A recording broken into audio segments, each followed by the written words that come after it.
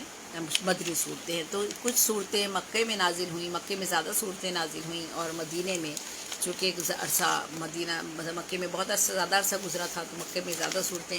نازل ہوئیں اور مدینے میں کم صورتیں اس کے مقابلے میں ہوئیں۔ تو مکی جن صورتوں کو کتنی صورتیں مکہ میں نازل ہوئیں اس کے بارے میں متفق جو رائے ہے لوگوں کی وہ ہے کہ 65 صورتیں 65 صورتیں جو ہے وہ مکہ میں نازل ہوئیں، مکی صورتیں یعنی مکہ میں نازل ہوئیں۔ اور مدینے میں جو متفق ہیں لوگ کہ زیادہ تر کہ کتنی صورتیں نازل ہوئیں، وہ 18 صورتیں مدینے میں نازل ہوئیں۔ اور مکی یا مدنی ہونے کے بارے میں بعض صورتیں ایسی تھیں جن کے بارے میں کچھ اختلاف رائے پایا گیا کہ یہ مکے میں نازل ہوئی ہیں یا مدینے میں نازل ہوئی ہیں، تو وہ ان صورتوں کی تعداد 31 ہے۔ تو اس طرح کل صورتیں 114 صورتیں ہوئیں، اور قرآن مجید میں کل رکوع جو ہیں 540 ہے۔ تو میں چونکہ آج کا میرا موضوع یہی ہے کہ قرآن مجید کے بارے میں کچھ معلومات آپ تک پہنچائی جائے، تو جیسا کہ ہم سب کے علم ہے قرآن پاک میں 30 پارے ہوتے ہیں، ان میں سے جتنی بھی صورتیں ہیں ان میں سے کچھ صورتیں جو ہے مکے میں جو ہے وہ نزول ان کا ہوا اور کچھ کا مدینے میں ہوا۔ تو مدینے میں جو صورتیں نازل ہوئیں ان کی تعداد میں نے آپ کو بتا دی کہ وہ 18 ہیں، اور جو مکے میں نازل ہوئی وہ 65 یعنی 65 ہیں۔ اور کل مکی یا مدنی ہونے کے بارے میں کچھ صورتوں کے بارے میں جو اختلاف ہے وہ تقریباً 31 صورتیں ہیں، تو کل 114 صورتیں۔ اچھا، قرآن مجید میں جو رکوع ہیں وہ کل 540 ہیں، اور قرآن مجید کی کل آیات کی تعداد ہے 6666، اور ان کی تقسیم جو ہے وہ بھی کر دی گئی ہے کہ یہ آیات جو ہیں وہ کس طرح سے ہیں۔ تو اس میں ہے آیات وعدہ 1000، آیات وعدہ 1000، آیات وعید 1000، آیات نہی 1000، آیات امر 1000، آیات مثال 1000، آیات قصص یعنی قصے واقعات 1000، آیات مثال 1000، اور آیات تحلیل 1000۔ آیات تحلیل جو ہے ان کی تعداد ہے 250 250 ان کی تعداد ہے، اور آیات تحلیل میں نے بتایا 250 ہے، اور آیات تحریم بھی 250 ہیں، اور آیات تسبیح جو ہے وہ 100 ہیں، اور آیات متفرقہ یعنی متفرق جو ہے وہ ہے 66۔ تو اس طرح جو کل میزان آیات کا ہوتا ہے جو قرآن مجید میں موجود ہے وہ ہیں 6666 آیات جو ہیں وہ قرآن مجید میں موجود ہیں۔ قرآن کریم میں جو ہے وہ کلمات کتنے ہیں اور ان میں حروف کی تفصیل کیا ہے۔ حروف تو خیر بہت زیادہ ہو جائیں گے اور وہ پھر الگ الگ اگر بتائے جائیں تو پروگرام بہت لمبا ہو جائے گا، لیکن میں صرف کلمات آپ کو بتا دیتی ہوں کہ قرآن کریم میں کتنے کلمات ہیں۔ تو 86,430 کلمات جو ہے قرآن مجید میں آئے ہیں، اور جو ان میں جو قرآن مجید میں آنے والے جو حروف ہیں اگر ان کی ہم تعداد کا میں اگر آپ کو بتاؤں تو بہت طویل ہو جاتی ہے۔ یعنی بتاؤں الف کتنی بار آیا ہے، بے کتنی مرتبہ آیا ہے، جیم کتنی بار آیا ہے، ہے کتنی دفعہ قرآن مجید میں آیا ہے۔ تو اس طرح ان کی تعداد گو کہ موجود ہے میرے پاس، لیکن یہ جو ہے پھر یاد نہ تو آپ لوگوں کو یاد رہے گی اور نہ یہ جو ہے وہ میرے یہاں بتانے سے، کیونکہ مضمون پھر ہمارا طویل ہو جاتا ہے۔ اچھا، اب قرآن کریم میں قرآن حکیم میں جو اعراب آئے ہیں، یعنی اعراب آئے ہیں ان کی تفصیل کیا ہے۔ اعراب سے مراد آپ کو پتہ ہی ہے کہ زیر، زبر، پیش، مد، شد، نقطے وغیرہ، ان کو ہم اعراب کہتے ہیں۔ تو قرآن کریم میں جو اعراب آئے ہیں ان کی تفصیل میں بتا دیتی ہوں آپ کو۔ یعنی زبر جو آئے ہیں جنہیں فتحات کہتے ہیں، زبر کو فتحات کہتے ہیں، ان کی تعداد ہے 53,223۔ اور کسرات یعنی یہ کسرات میں جو زبر ہے وہ آئے ہیں 39,582، اور ضمات یعنی پیش جو ہے وہ آئے ہیں 8,804، اور مداد یعنی مد جو ہے وہ ہے 1,771، اور تشدید یعنی شد جسے کہتے ہیں وہ جو ہے وہ ہیں 1,274، اور نقطے یا نکات جو ہیں وہ آئے ہیں، اس میں نکات چونکہ بہت زیادہ ہیں 1,65,084۔ اچھا، اب قرآن پاک میں چونکہ یہ چیزیں اتنی یہ آپ کو شاید یاد نہیں رہیں گی، لیکن بہرحال یہ ایک معلومات کے حوالے سے میں نے یہاں پر بتائی ہیں، اور اسی لیے میں نے وہ آپ کو حروف کی تعداد نہیں بتائی ہے، کیونکہ حروف کی اگر میں تعداد بتاؤں تو الف سے لے کر مجھے پورے یہ تک کے سارے حروف کی تعداد بتانی پڑے گی کہ قرآن مجید میں کتنی ہیں، اور لیکن وہ اس میں وہ یاد بھی نہیں رہیں گی اور بتانے میں پھر وقت بھی لگے گا. تو اس لیے میں وہ باتیں بتانا چاہ رہی ہوں، معلومات جو کہ بنیادی طور پر آپ لوگوں کو سمجھ میں بھی آ جائیں، اور آپ آگے اگر اسے پروگرام کو سن کر اسے نوٹ کرنا چاہیں، یہ نوٹ کر ہر جگہ آپ کو مل جائیں گی معلومات آپ کو اس طرح کی. اگر کسی کو آگے بتانا چاہیں تو آپ بتا بھی سکتے ہیں. قرآن پاک میں سجدہ تلاوت کی جو تفصیل ہے وہ کیا ہے؟ سجدہ تلاوت جو ہے، جہاں تک سجدہ تلاوت کے بارے میں کہا گیا ہے، متفقہ طور پر جو ہے کہا ہے کہ 14 مقامات پر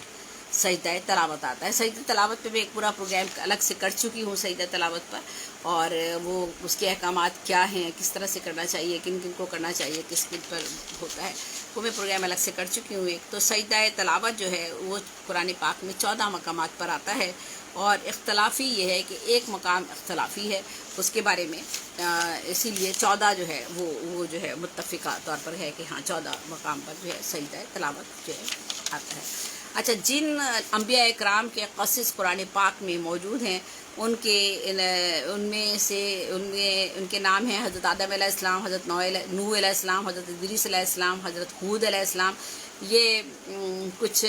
پیغمبروں کے حالات و واقعات پر میں نے پروگرام کیے ہیں اور کر بھی رہی ہوں. میں نے ابراہیم علیہ السلام پر بھی کیا ہے، اسماعیل علیہ السلام پر بھی کیا ہے، ابھی ہود علیہ السلام پر میں نے کل کیا تھا. تو کچھ خاص جو ہمارے پیغمبر ہیں اور یا انبیاء ہیں ہمارے، ان پر میں نے کچھ پروگرام کیے ہیں رمضان کے مہینے میں. تو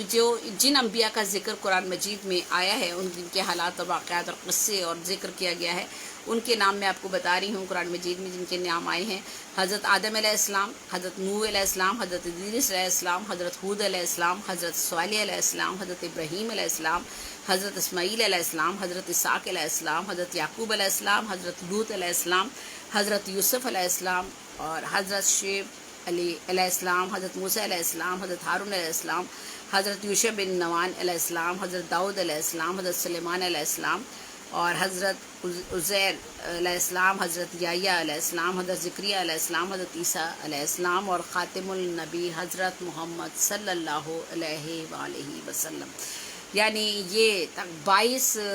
جو ہیں انبیاء کا کہ واقعات جو ہے اور قصے جو ہیں، یہ واقعات یا حالات جو ہے یہ جن کے بارے میں ذکر کیا گیا ہے، وہ 22 انبیاء اکرام کا قرآن مجید میں ہمیں ذکر ملتا ہے. اچھا، کچھ خواتین کا بھی ذکر جو ہے وہ قرآن مجید میں موجود ہے. قرآن مجید میں جن خواتین کا ذکر ہے ان میں حضرت حوا، زوجہ نوح، اور زوجہ ابراہیم، زوجہ لوط، زوجہ ابو لہب، زوجہ فرعون، اور والدہ موسیٰ، اور اخت موسیٰ، زوجہ موسیٰ، اور عمران کی بیوی، والدہ حضرت عیسیٰ، مریم کا بی بی مریم، عزیز مصر کی بیوی کا تذکرہ، حضرت عائشہ صدیقہ رضی اللہ عنہ کا تذکرہ. یعنی یہ وہ خواتین ہیں جن کے تذکرے خواتین میں، جن میں سے میں نے آپ کا کچھ کا ذکر کر دیا ہے. اچھا، اب قرآن مجید کے بارے میں مزید کچھ معلومات تھوڑی سی اور میں آپ کو دیتی ہوں. پروگرام کو میں کوشش کروں گی لمبا نہ کروں زیادہ. قرآن مجید میں جیسا کہ میں نے آپ کو بتا دیا کل 30 پارے، قرآن مجید میں کل منزلیں 7 ہیں، قرآن مجید میں کل صورتیں 114 ہیں، قرآن مجید میں کل آیات 6666 ہیں، قرآن مجید میں کل رکوع 540 ہے، اور کلمات کا میں نے آپ کو بتا ہی دیا تھا، اور حروف بھی جو تھے وہ میں نے آپ کو بتا دیے تھے کہ کتنے ہیں. اور باب القرآن کس کو کہتے ہیں؟ سورہ فاتحہ کو باب القرآن کہا جاتا ہے. قرآن پاک میں سب سے بڑی سورت یا لمبی سورت جو ہے سورہ بقرہ، جس کے بارے میں نے ابھی ابتدا میں آپ کو بتا دیا تھا. اور سورہ توبہ میں بسم اللہ ایک بار بھی نہیں آتا، یہ بات یاد رکھیے گا. اور سورہ النحل میں بسم اللہ 2 بار آتا ہے، ایک بار شروع میں، ایک بار آخر میں. اور روح القرآن سورہ یاسین کو کہتے ہیں، اور عروس القرآن سورہ رحمان کو کہتے ہیں. اور صحابی رسول حضرت عمر فاروق کے حق میں متعدد بار آیت قرآنی نازل ہوئی ہیں. صحابی رسول حضرت عمر فاروق کے حق میں متعدد بار آیات قرآنی نازل ہوئی ہیں. قرآن شریف میں حضرت زید بن حارث کا نام سورہ احزاب میں آیا ہے، اور قرآن مجید میں سب سے لمبی آیت سورہ بقرہ آیت نمبر 282 ہے، جس کا میں نے ابھی اس سے پہلے بھی ذکر کیا ہے آپ کے سامنے. خانہ کعبہ کو قرآن میں مسجد الحرام کے نام سے پکارا گیا ہے. اور جامع القرآن صحابی رسول حضرت عثمان کو کہتے ہیں۔ اور دشمن اسلام کے نام سے جو سورہ لہب جو ہے وہ موجود ہے۔ قرآن میں رسول اللہ کے واقعہ معراج کے سلسلے میں مسجد اقصی اور مسجد الحرام کو اکٹھا ذکر سورہ بنی اسرائیل میں آیا ہے۔ حضرت آدم سے لے کر حضرت محمد صلی اللہ علیہ وآلہ وسلم تک محترم خاتون کے نام سے سورہ مریم قرآن مجید میں ہے۔ قرآن پاک میں پہلا سجدہ پارہ نمبر 9 میں تلاوت ہے اور قرآن میں کل سجدہ تلاوت جو ہے وہ 14 ہے، ایک کے بارے میں اختلاف ہے، یعنی 14 تو مستند ہے۔ قرآن پاک میں جو ہے وہ ذکر خیرات 150 مرتبہ مقامات پر آیا ہے، دعا مانگنے کی تاکید 70 سے بھی زائد مرتبہ آئی ہے اور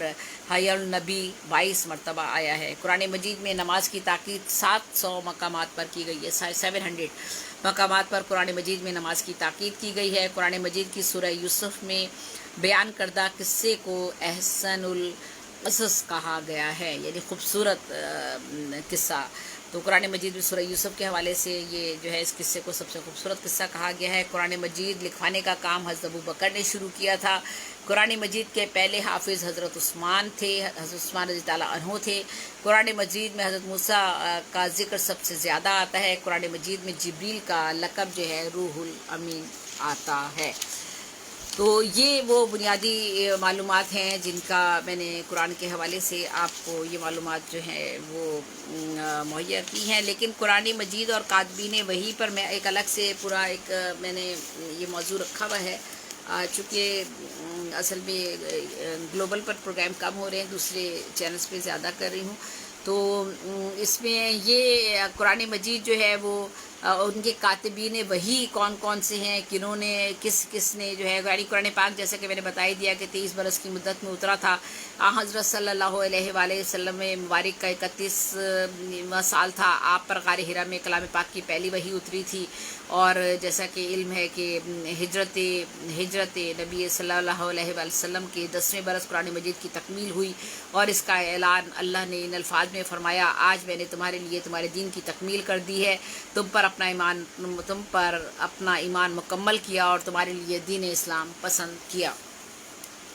کلام پاک نازل ہوتا رہا، آپ اسے یاد کر لیتے اور دوسرے صحابہ کو یاد کرا دیتے۔ یادداشت کے اس اہتمام کے علاوہ جس قدر کلام پاک نازل ہوتا، آپ وہ کسی پڑھے لکھے صحابی کو بلا کر لکھا دیتے۔ ان اصحاب کو کاتبان وحی کے لقب سے یاد کیا جاتا ہے۔ ان اصحاب میں جن کے نام آتے ہیں ان کے نام میں آپ کو بتا دوں گی، یعنی جو پڑھے لکھے تھے اور لکھ سکتے تھے، اور جو صحابی اور جن کو جو کتابت سے کاتبان وحی ہے، یعنی کتابت جو کر لیا کرتے تھے، وہ جو تھے ان کو کاتبان وحی کے لقب سے ان کو نوازا گیا۔ قرآن مجید اور کاتبان وحی کون کون ہیں؟ تو جن کو لکھوایا جاتا تھا قرآن مجید، ان میں حضرت صدیق اکبر، ابھی میں صرف نام بتا رہی ہوں، اس پہ پورا پروگرام میں الگ سے کروں گی۔ حضرت صدیق اکبر کاتبین وحی میں آتا ہے، ان کا نام حضرت فاروق اعظم ہیں، حضرت عثمان ذوالنورین ہیں، حضرت علی بن ابو طالب ہیں، حضرت زبیر بن العموم ہیں، اور جناب حضرت عامر بن فہیرہ، حضرت ابو ایوب انصاری، حضرت ابی بن کعب، حضرت معاویہ بن ابو سفیان، حضرت عبداللہ بن مسعود۔ یہ وہ لوگ تھے جنہوں نے جو تھا وہ قرآن شریف کو لکھا یا کتابت کی یا کاتبین وحی کہلائے، اور ان کے نام کاتبین وحی میں شمار ہوتے ہیں۔ تو قرآن مجید کس طرح سے محفوظ ہوا، کس طرح سے جمع کیا گیا، قرآن مجید میں کیا کیا چیزیں ہیں، ان کے بارے میں میں نے تقریباً آپ کو بتایا ہے، اور کوشش کی ہے کہ آپ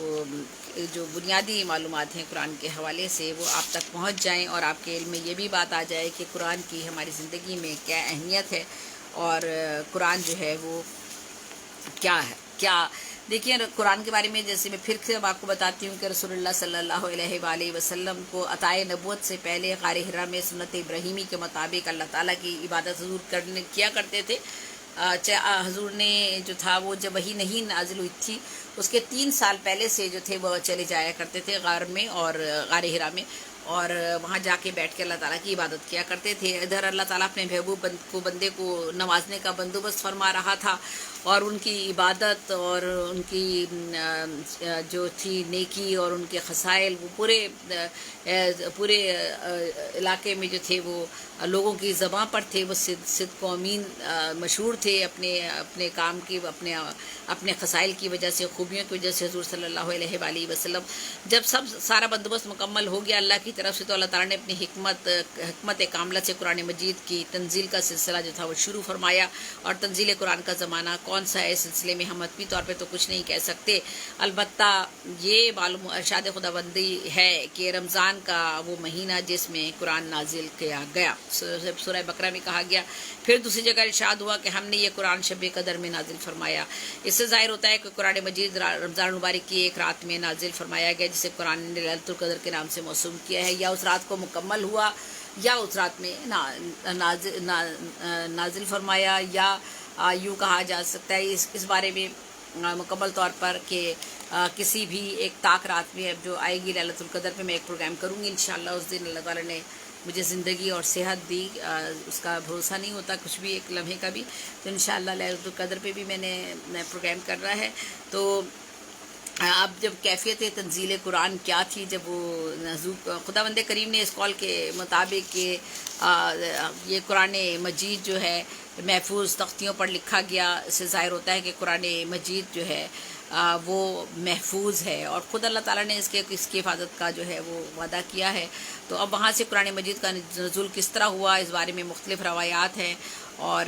بہت سی ہیں کہ کبھی یہ بھی ہے کہ شاید یہ پورا کا پورا قرآن شریف جو ہے وہ آسمان سے دنیا میں آیا تو شب قدر میں اترا، یا پھر تھوڑا تھوڑا کر آیا، یا پھر یہ 23 سال کے عرصے میں نازل ہوا. اور اسی طرح سے بہت سی روایات ہیں، بہت سی چیزیں ہیں. اور پھر لیلۃ القدر میں جو ہے وہ آیا. بعض جگہ یہ ہے کہ کچھ صورتیں ایک مرتبہ نازل کی گئیں، پھر کچھ صورتیں دوسری مرتبہ نازل ہوئیں. اس طرح مختلف اوقات میں مختلف زمانوں میں جو ہے قرآن شریف جو ہے وہ نازل ہوتا رہا. اور حضرت عائشہ صدیقہ بھی یہی کہتی ہیں کہ جہنم اور جنت کا جو ذکر کیا گیا اس کی 2 صورتیں ایک ساتھ نازل ہوئیں ایک ساتھ، یہاں تک کہ لوگوں کے دلوں میں اسلام نے گھر کر لیا تو حلال اور حرام کے احکام بھی نازل ہوئے. تو اس طرح اس کا مطلب ہے کہ قرآن مجید جو ہے وہ اس طرح سے اللہ کی طرف سے جو ہے قرآن مجید جو ہے وہ نازل کیا گیا. تو یہ قرآن مجید کے حوالے سے. اور یہ ہے کہ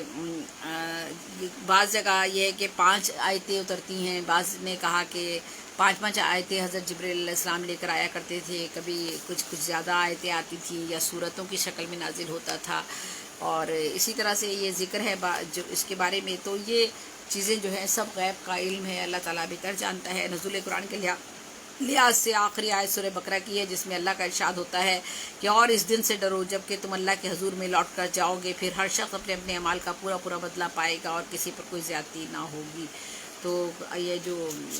قرآن مجید ہے اور قرآن حکیم ہے جو ہمارے لیے اللہ تعالیٰ نے اتارا ہے، اس کا مقصد جو ہے اسے ہمیں اصل مقصد یہی ہے کہ ہم اس پر عمل کریں. اور وہ جو اتارا گیا ہے اس کا مقصد کیا تھا، اور ترجمہ ہے یعنی کہا گیا ہے کہ آج میں نے تمہارے لیے تمہارے دین کی تکمیل کر دی اور تم پر اپنی نعمت پوری کر دی اور تمہارے لیے دین اسلام کو پسند فرمایا. اور پھر اسی طرح سے جو ہے وہ اور بھی بے شمار جگہوں پر قرآن مجید میں جو ہے وہ قرآن کے حوالے سے بہت سی آیات بھی ہیں اور احادیث بھی وہ جگہ موجود ہیں. ہم رسول اللہ صلی اللہ علیہ وسلم کے پاس قرآن مجید کو رقع میں پرزوں پر جمع کیا کرتے تھے. یہ جن لوگوں نے قرآن کی جب کتابت کی ہے پھر وہ اپنے بارے میں بتاتے ہیں کہ قرآن کو ہم نے کس طرح سے محفوظ کیا، کیسے کتابت کی جاتی تھی شروع میں. تو یہ میرے موضوعات الگ ہیں گفتگو کے، جن میں نے ضرور بات کرنی ہے. اور یہ سب موضوع میں نے منتخب کیے ہوئے ہیں کہ قرآن کس طرح سے جو ہے وہ لکھا گیا، کس طرح محفوظ ہوا، عہد صدیقی میں کیسے ہوا، اور باقی دوسرے ادوار میں قرآن مجید کو کس طرح سے تھا وہ یکجا کیا گیا. تو میرا خیال ہے کہ میں یہاں اختتام کرتی ہوں اپنے اس موضوع کا. اور کوئی اور ایسی اہم بات میں دیکھتی ہوں کہ اگر کوئی جو ضروری ہے اور کوئی بتانے سے رہ گئی ہو تو وہ بھی میں آپ کو بتا دوں. تو میرا خیال ہے کہ میں نے کوشش تو یہی کی ہے کہ آپ کو ہر بات جو ضروری ہے قرآن کی میں جو موجود تھی وہ میں نے آپ کو بتا دی ہے۔ بالکل، یہ تو ہم سب جانتے ہیں کہ قرآن جو ہے وہ دیگر کتابوں سے جو ہے وہ کس طرح سے مختلف ہے۔ ہم اس کو قرآن کو جو ہے ہم وحی الہی کہتے ہیں۔ ہم قرآن کو جو ہے وحی الہی تو کہتے ہیں، قرآن کو الہامی نہیں کہتے بلکہ وحی الہی کہتے ہیں، جو اللہ کی طرف سے جو ہے وہ ہم پر یہ کتاب جو ہے حضور پر نازل ہوئی اور ہمارے لیے نازل ہوئی کہ ہم اس پر عمل کر سکیں۔ اور قرآن ہی جو ہے موجب سربلندی ہے، اور اس کا جگہ جگہ اس کے قرآن کے بارے میں جو ہے بتایا گیا ہے کہ قرآن نے کس طرح سے قرآن کی مختلف آیات میں بتایا گیا کہ زندگی گزارنے کے کیا اصول ہے، کن کن موقعوں پر اور کن کن موضوعات پر جو ہے قرآن کا جو علم ہے وہ ہم تک پہنچایا گیا ہے۔ اس میں قرآن میں سارے علوم، ہماری زندگی میں جتنے بھی علوم آتے ہیں ان سب کا ذکر ہے۔ میں بہت سے موضوعات پر بات کر چکی ہوں، یعنی اسلام میں معاشرتی نظام، معاشی نظام، سیاسی نظام، خواتین کے حقوق، یعنی زندگی کا جو بھی پہلو ہے ہمارے جس سے ہم گزرتے ہیں ان سب کے بارے میں معلومات جو ہے وہ قرآن مجید میں موجود ہے۔ تو یہ دین فطرت ہے، اور اس میں جو ہے کوئی بھی چیز ایسی نہیں ہے جس کو ہم کہیں کہ یہ چیز ممکن نہیں ہے۔ تو یہ جو ہے دین فطرت اس کو کہا جاتا ہے، اور قرآن جو ہے وہ ایسی کتاب ہے جس میں پورا کا پورا حکمت ہے، دانائی ہے، ہدایت ہے بندوں کے لیے۔ اور اس کا نام ہی القرآن ہے۔ قرآن کتاب اللہ ہے، کلام اللہ ہے، اور یہ اللہ کی طرف سے ہم لوگوں کے لیے، ہم مسلمانوں کے لیے جو ہے یہ نازل، مسلمانوں کے لیے نہیں بلکہ اللہ تو رحمت العالمین ہے، پوری دنیا کے لیے ہدایت کا نمونہ ہے۔ قرآن مجید بھی حضرت محمد صلی اللہ علیہ وآلہ وسلم کی ذات بھی، اور اس رب العالمین کی ذات جو کہ پوری دنیا کا پالنے والا ہے اور پوری دنیا کو رزق دینے والا ہے، اور وہی سب کے بارے میں جانتا ہے۔ تو میرا خیال ہے کہ میں اپنے پروگرام کا اختتام کرتی ہوں۔ آپ سب لوگوں کا بہت بہت شکریہ۔ عزیز الرحمان مجاہد صاحب، آپ کا بہت بہت شکریہ، اور گلیانہ کے عوام کو واقعی میں وعلیکم السلام کہتی ہوں، اور انشاءاللہ زندگی رہی تو پھر آپ سے کسی دوسرے موضوع پر پھر بات کروں گی، اور آپ لوگوں سے پھر ملاقات ہوگی۔ اللہ تعالی ہم سب کو اپنے حفظ و امان میں رکھے، جو جہاں بھی ہے، جس جگہ بھی ہے، اللہ تعالیٰ اس کو صحت اور سلامتی کے ساتھ رکھے، آمین ثم آمین۔ پاکستان زندہ باد۔ زبری سے زیبی کو اجازت دیجیے گا۔ اللہ حافظ، اللہ نگہبان۔